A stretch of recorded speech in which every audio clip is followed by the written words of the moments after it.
शांति के लिए ब्रह्मदेव से तपस्या करी और उन्होंने प्रसन्न होकर आप लोगों को आशीर्वाद दिया।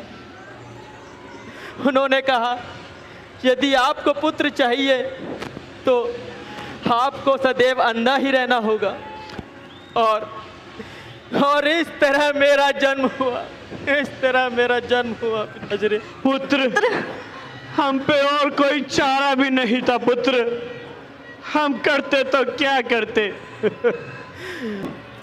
पुत्र के लिए पृथ्वी पर सोए, कंदमूल खाकर जंगल में दुख का जीवन व्यतीत किया और अंततः सदैव के लिए अंधापन को स्वीकार करा पिताश्री, अंधेपन को स्वीकार करा। पुत्र, शांत हो जाओ पुत्र। पुत्र, और क्या कहा गुरुदेव ने? पिताश्री, आओ पिताश्री, आओ माता जी।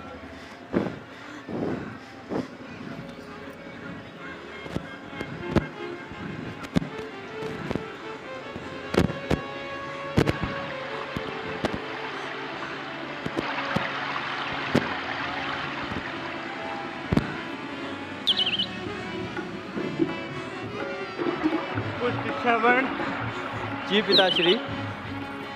ये कौन सी नगरी है पुत्र? पिताश्री, ये महाराज दशरथ की अयोध्या की नगरी है। अयोध्या नगरी? जी पिताश्री। मेरे दीन बंधु दीनानाथ, आज आपकी अरे पुत्रों के समक्ष एक आदर्श प्रस्तुत किया है। तुम धन्य हो पुत्र, तुम धन्य हो। जुग जुग जियो बेटा। प्यास के कारण कंठ सूखा जा रहा है, तनिक जल का प्रबंध कर दो बेटा।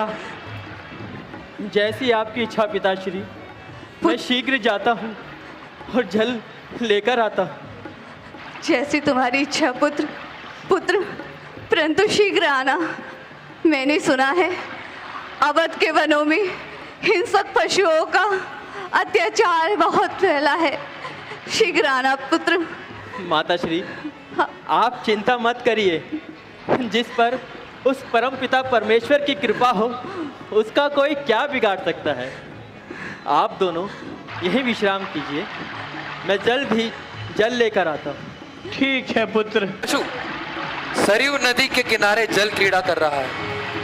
मैं अभी अपने शब्द भेदी बाण से उसे मार गिराता।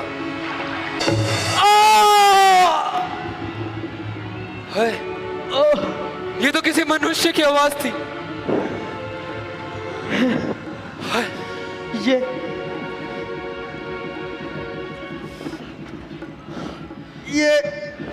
ये तो किसी मनुष्य की आवाज है। किसने बाण चला? तुझ में प्रलय क्यों नहीं आ जाता? महाराज, आप पश्चाताप ना करें महाराज। ये जो कुछ भी हुआ सब अनजाने में हुआ महाराज। आप तो किसी हिंसक पशु को बाण चलाने आए थे और उसके समीप मैं आ गया। महाराज, मेरी मृत्यु समीप आ गई है महाराज।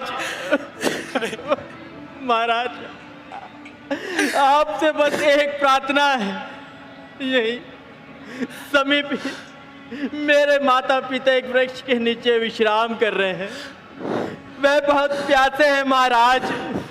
ये चल उन्हें जरूर पिलाइएगा महाराज, जरूर पिलाइएगा। महाराज प्रणाम महाराज। नहीं, अंधकार, घोर अंधकार। शांतवन पुत्र, श्रवण निर्जीव हो गए।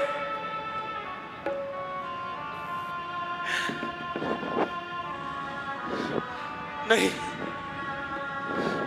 मुझे श्रवण के माता पिता को जल ग्रहण कराना होगा।